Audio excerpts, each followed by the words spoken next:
Hey guys, in this video we're going to be talking about the history of the meta in TapTap Heroes, which basically means what teams were strongest throughout the year and what, like 7 months that the game has been out. And I thought this would just be a cool topic since there's not a lot of content for me to talk about, but people still want to watch TapTap. And this one, as much as the game has been kind of like dying down for me a little bit, I actually kind of had fun thinking about this and, coming up with kind of all the metas that I think we've gone through since I've started playing the game, which was at the very beginning. So, a couple of things I want to mention before we get into it. Uh, One, this is basically a history of T1 and then later GT1, which are the Android servers, the first one. Android did come out before iOS, so that also helps have like a longer history to look at. But T1 is where I played on, and I think where a lot of the top players and spenders were like even some people like when T6 was out, some people would still play on T1. So I think it's still a good server to base this video off of. And another thing is I may have got the order wrong, but not by much. Like basically, if I mixed up the order of something, I don't think it takes away from the video that much. It's still pretty interesting, but I think I got it right. And then the last point is most of the points that I'm about to make are front loaded, meaning at the beginning of the TapTap Heroes history was when the most changes happened. So I have 12 points to go over, but the first six probably happened in the first 3 months of the game or something, where like most of the changes happened at the beginning, and then eventually we got to a point where we didn't get a change in the meta unless a new hero came out, right? And that's a long time to wait. So I don't think it's like 12 points and they're all, equally spread out in time. So, with that, I'll go ahead and start. And let's start with Wolnir Tank and Vivian Heals. So, what I meant by this is at the very beginning of the game, when it first came out, a lot of people thought that you needed to have a tank and you needed to have a healer, and then you had like, and with that, maybe you had another warrior and a couple DPS, right? So that was the idea, and so you'll see people's teams uh, kind of gravitating towards this sort of format. And a big reason for Wolnir is because he was part of the VIP rewards. So people who got up to like VIP 6 were able to make a 5-star Wolnir. And he's not that rare of a hero either. So I think people just were like, oh, okay, I'll just use this as my tank. And when you read his skills, well, they're different now because he got the freeze thing. But he had this idea where like he was constantly healing, which sounded really strong. So I think people, were like, let's build Wolnir. But the other thing was Vivian was more of a rare alliance hero who, when you read all her healing skills, you thought would be like the best healer in the game. And I think she was probably the best healer, but we come to find out later healers weren't as good as we thought. Anyway, so I thought that was fun. I made that my first point because I just wanted to point out that at the very beginning, everyone thought tank and a healer and then DPS. We know now that that doesn't really matter.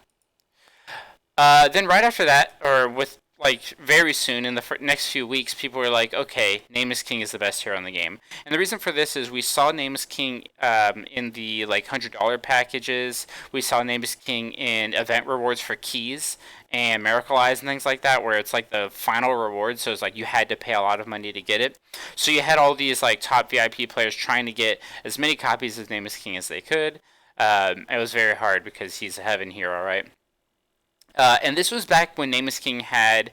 He didn't have this crit thing that he does now. Now with Nameless King, you've got this crit marker, crit trigger thing where he has to basically be attacked or attack someone or use a skill to apply this crit marker, and then other people have to hit a critical strike for it to proc and he'll do extra damage. He didn't have that back then. Nameless King just had a true damage AoE attack that applied a dot that was also true damage that lasted for like 2 to 3 rounds. So basically, he would hit everybody at once, do a ton of damage. They would all apply a dot, and then when his skill came around again, he would cast it, and that dot would be reapplied. And it was just like constant dot damage. The Den of Secrets that had Nameless King in it were a real pain because it was just so much damage. Um, And like this skill here, this true damage by 36%, I think was a little bit higher, but he had like a lot of true damage in his kit, and at the time we thought true damage was the best stat in the game. So, yep, everyone went for Nameless King. And then, this is my favorite point in the video, actually, was Scarlet. So, around this time, I decided to start spending a little bit. And what I did, which most of you probably don't know, is that I did a whole Miracle Eye event. And in that Miracle Eye, I put everything into Horde. I felt like Horde was the best to put my Miracle Eyes in, and not because the heroes were strong, but because of the aura. Like the aura at the time was, hold on, see if I can, was like 20%, 15%. I thought this was like, look at the other auras. I was like, defense, crit rate, defense break. Like these aren't that important. They're not that. But I realized attack was really important. So I thought, I'm going to make a full horde, like 6 heroes, and then the attack stat will make, even if the heroes aren't as good, that the extra attack and HP being so big is going to make them strong. So I was like, you know what we should do? We're going to make Scarlet. Or sorry, this is what I had. I can't make it. Let's see if I have. No, I don't have a Minotaur. So basically, what happened is I had 3 6-star Horde heroes after I pulled all those things, and I was trying to get Medusa. I thought Medusa was going to be the strongest Horde because she's the only one besides Abyss Lord that had 4 skills at 5-star. So I thought that was a hint towards, hey, this hero is really good. I also went and built a Minotaur because I thought you needed a tank. I still thought you needed a tank back then. And then I just got copies of Scarlet, and I liked how like Scarlet had this poison thing, so I built Scarlet. So I built them all at 6-star. I leveled them all up to 140, and then I started testing. Like I started doing battles against friend boss, battle against other people, and what I realized was that yeah, Medusa was pretty good, but what I realized was Scarlet was doing so much damage. Like I know that Scarlet can't tank and can't heal and doesn't have any CC, but I was just looking at the charts and it would be like everyone else is here and then Scarlet would be way out there in damage. And I was thinking, wow, this is kind of crazy. So I said, whatever. I'm going to take a risk here and I'm going to feed my Medusa and my Minotaur into Scarlet. Now you guys are probably thinking, oh, what's he doing? Like he got rid of 2 rare heroes. Like but at the time, I was thinking there's no such thing as Legion, so you only need 1 team. There's no Legion at the time. And at that point, I was like, I need a 9-star to progress. I only had 6 stars. And what I did is, I made a bunch of 6 stars and then fed them all in 1 minute. I fed them all into 1 and made a 9-star immediately, because that's how I played the game at the time. And so I went ahead and made the Scarlet. And the big thing here that was different about my team than anyone else's is when I read this 4th skill, when taking any damage has a 65 chance to poison the attacker, which deals extra damage, poison. This back in the day was 100. It didn't say percentage. It just says when taking any damage, poisons the attacker. So I was like, this seems pretty strong, and it was. So I used Scarlet Tank, and that was so strong. It made me like I instantly shot up to like the top of the arena rankings, and I wasn't even like as high VIP, or I didn't even have as many like 9-star heroes as everyone else.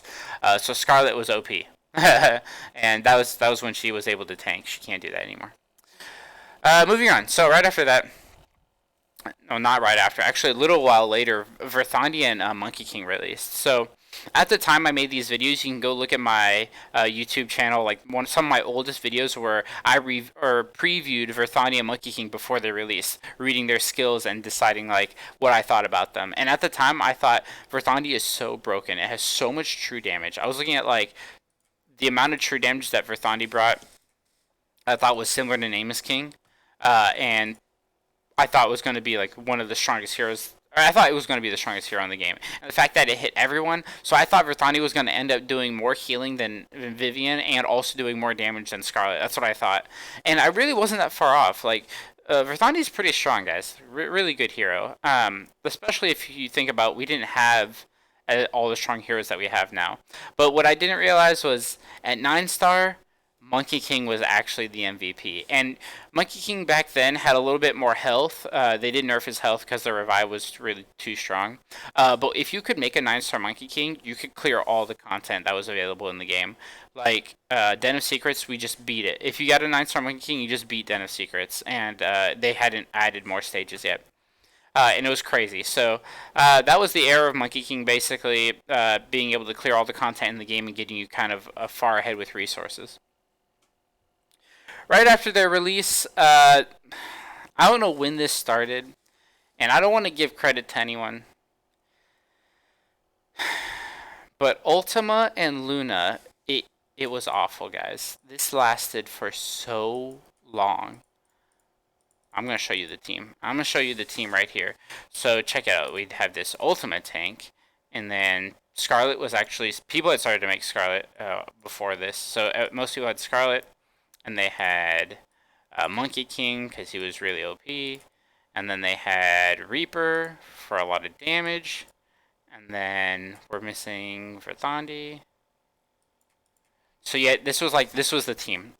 Everyone was running this team. And basically, Ultima would take a bunch of damage as a tank, drop down to 50% health, activate Ultima's fourth skill, which give everyone 30% extra damage or attack, and then reduce the armor of the enemy team. And then Luna, being like as fast as she is, would get, or the backline, I'd just say the whole backline, would get Ultima's speed up because Ultima's one of the fastest heroes in the game. Casting a skill, the backline would then go before anyone else. Luna would silence your entire team with a 6-man silence, even though it says that it only has a 30% chance or something to silence. No, it was like an insane. I would do multiple battles in a row where I would see Luna CC or silence everyone, all 6 people on my team, right before they get to cast their skill, and that just won you the game. Followed up with Reaper damage, who also silenced warriors, and Verthandi, who is like healing up this team. It was just this was the strongest team, and we saw this in the meta for a long time.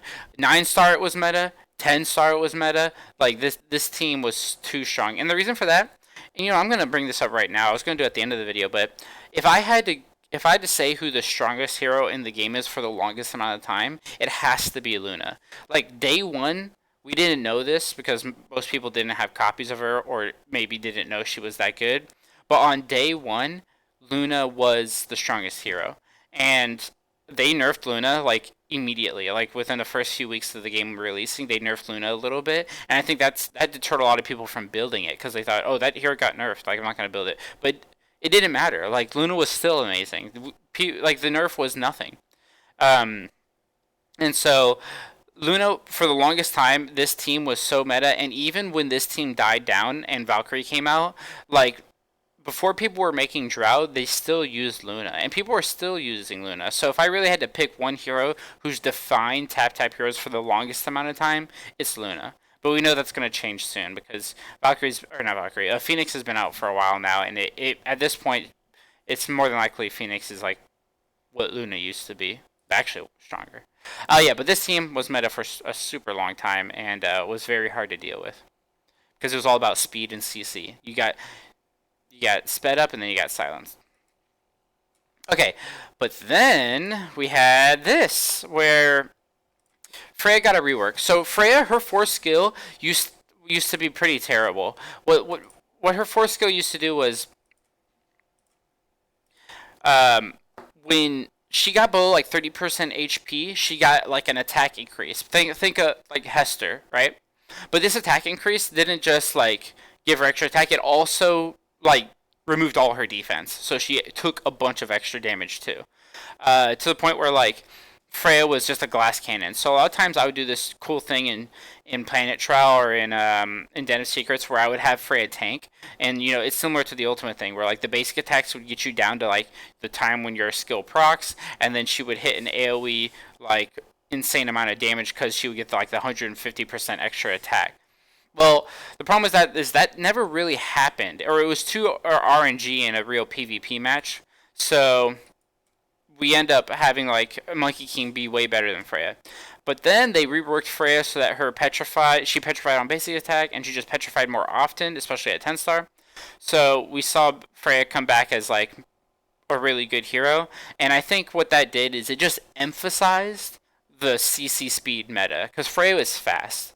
Freya has one of the highest speeds in the game at that point, and so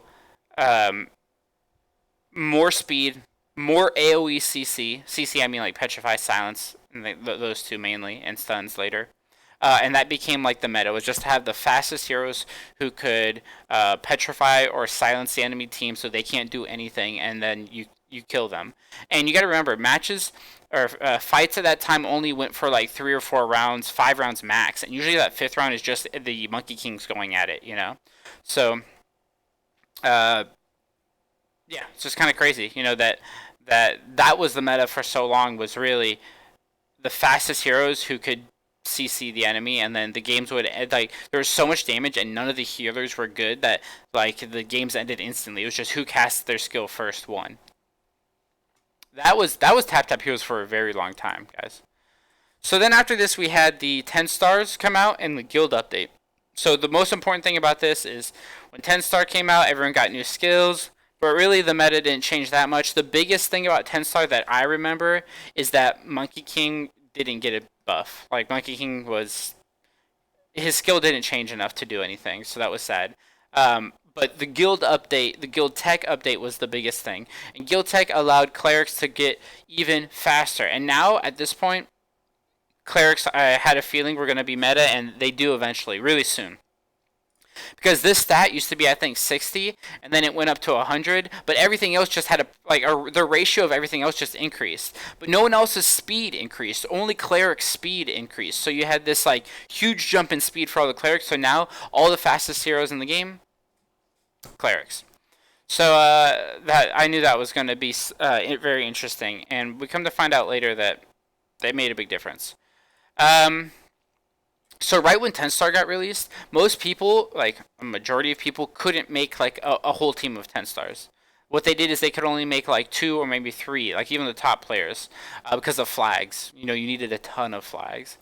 Um, so because of the few 10 stars, we had this really cheese comp that came out, and I'm gonna show it to you guys here, where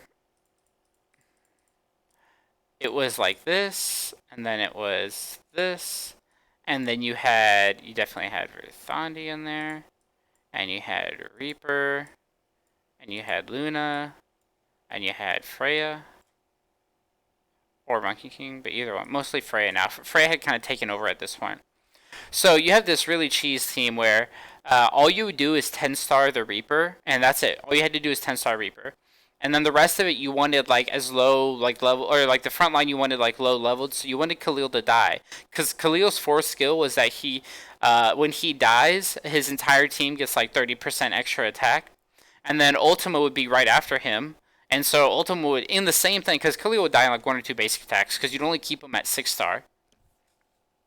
And then Ultima would get down to 50% and give your team another 30% attack.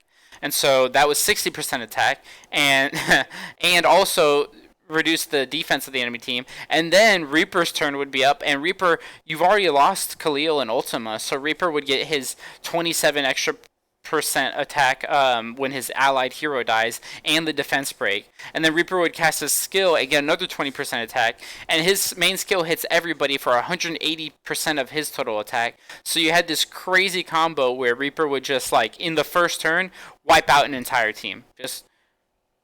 Or second turn when everyone got their skill, he would just kill everybody. And that was actually like, that put a lot of people in the top 10 who really didn't deserve to be in the top 10 because they didn't have that many 10 stars, but they had this really goofy combo. So I had to mention it because it did. I really think it kept people who were smart, or they were able to leverage the 10 star update to finish higher than they should have. So the next point is Tear of the Goddess. So when Tear of the Goddess came out, it was the first energy artifact. It was part of a key event, so unless you were saving up, most VIPs were the only people who could get it.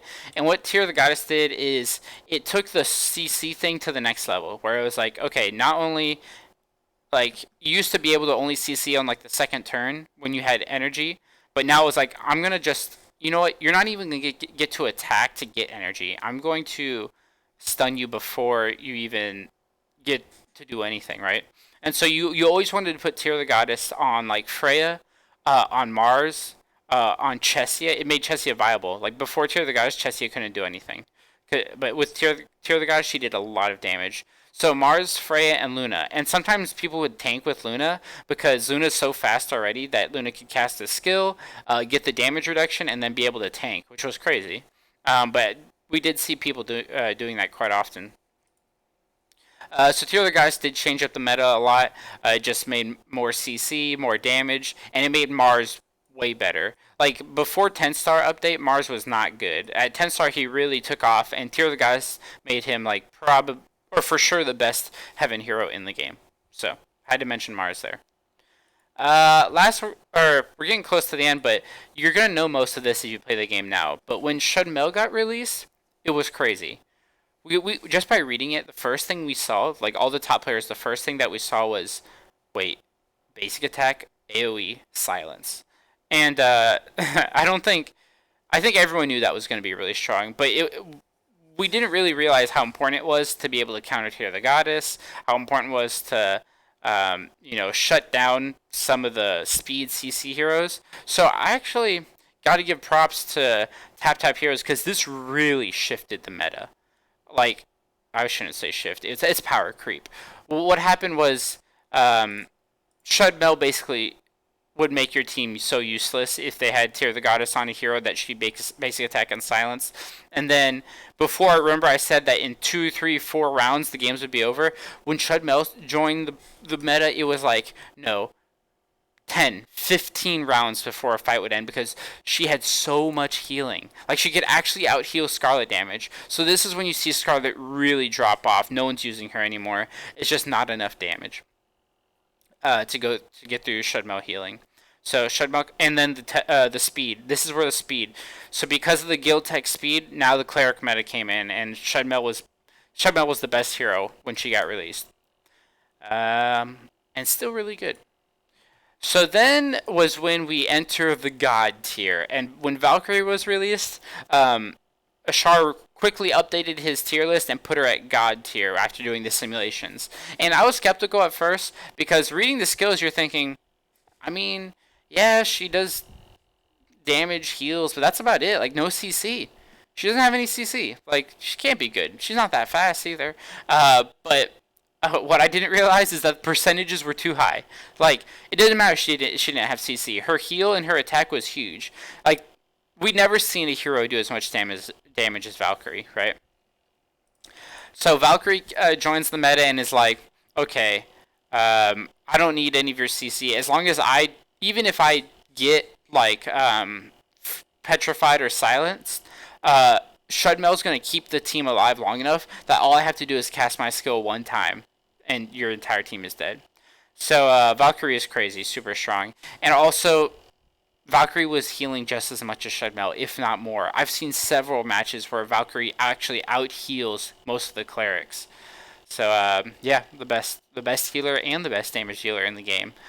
That's God tier. So when Valkyrie came out, you had to make it. In fact, if you only had Valkyrie and you had nothing else, it was the whole, like, this is when the 2v6 thing started to happen. When Valkyrie got released, like a Valkyrie, a Monkey King, and a Shudde M'ell could probably beat the meta, like the old meta team by themselves. And then we ran into the Phoenix meta. So what happened here is they had to top Valkyrie, and the only way to do that is to release Phoenix. Phoenix is we're still in the Phoenix meta, and Phoenix has been released for how long now? And you guys are probably thinking, hey, what about Scold, or what about like the new Hell Hero and all this? Well, yeah, maybe that changes, but I firmly believe that we are still in the Phoenix meta because I define the meta based on the hero that makes the biggest difference on that team. Like, who can you take out of the team or who can you not take out of the team and it still work? And the answer here is Phoenix. Like, without Phoenix, none of these teams work. And the Phoenix meta seems to take longer than all the rest of them because you got to realize this. Valkyrie was released, and then people really weren't able to 10-star Valkyrie. She wasn't in an event reward. She wasn't, like, very common. So we didn't really see Valkyrie, like, really shift anything until Phoenix was released. And it was crazy. By the time Phoenix released, people were 10-starring, like, top players were 10-starring Phoenix in the first 2 weeks, first week even. And they still didn't have enough copies of Valkyrie. So most of the time what you'd see is people would be 10-starring Phoenix at the same time as Valkyrie, but they did not get released at the same time. Phoenix came much later than Valkyrie did. But when they both hit the teams at the same time at 10-star, it was, yeah, I mean, You guys know, like you can't win. That team is like those two heroes are in their own league. It's like they come from a different game completely. Phoenix's kit, like his four skills, is easily 2 to 3 normal TapTap Heroes characters. Like Phoenix does the job of several heroes in TapTap Heroes that we're normally used to seeing. Phoenix had all of that together. Damage, debuffs, Tear the Goddess every round, just like revive, CC and a stun, AOE damage, um, a dot burn. It has so much in that kit. Uh, that Phoenix is the best hero in the game. Is still the best hero in the game, and I think will continue to be the best hero in the game for quite a while. And because of that, I think we're still in the Phoenix meta. We've been in it for a very long time, and that's why I didn't have a point 13 yet. But I hope you guys liked the video. I know it went longer than I wanted it to because I rambled on about my favorite parts and I skipped over the parts I don't like. But I thought this would be a neat thing, and I know I'm not really streaming TapTap as much, but this video was really fun. Like talking about all the old heroes and how I remember thinking like I used to get frustrated against this team so often. Um, I kind of wanted to make some shout outs about throughout the video of like people who definitely helped form the meta. I think for sure early on, Arkin he had this really high leveled centaur at the time, and it was we all thought centaur was like the elf hero to go for because of his centaur. It was like so OP, but a lot of it was because it was over leveled compared to everyone else because he was the strongest on the server and things like that. Also, I'll take credit for the Scarlet tank. Um, I don't know who did Ultima Luna, but there was someone on T1 who 9-starred Luna immediately. And at the time, I did think it was annoying, but because that was their only 9-star, I didn't think it was that strong. And I can't remember the name, I'm really sorry, but shoutouts to you if you know who you are. Um, Khalil Reaper, I think, was Zero. I think Zero was the one who made it. I know I've talked about it before, but he definitely used it. So shoutouts to T10. And then I think the last one's a lot like 9 through 10. A lot of that actually can be contributed to a Char's tier list. Once he came out with the um, calculations and things, a lot of stuff made sense already. Like you didn't really need the tier list for that, but the tier list for like knowing what artifacts to put on people and knowing what who did best with Tear of the Goddess and things like that. I do think Ashar gets a lot of credit for that, so shoutouts to him there. Anyway, I hope you guys enjoyed the video. If you want me to do something like this and have an idea, like I had fun with this one, so let me know in the comments. As usual, join the Discord. It's in the description. We can chat about whatever game in there. Even though I'm playing other games, there's still lots of people who play TapTap Heroes on that Discord. So, you know, message me there, guys. Thanks for watching. Peace.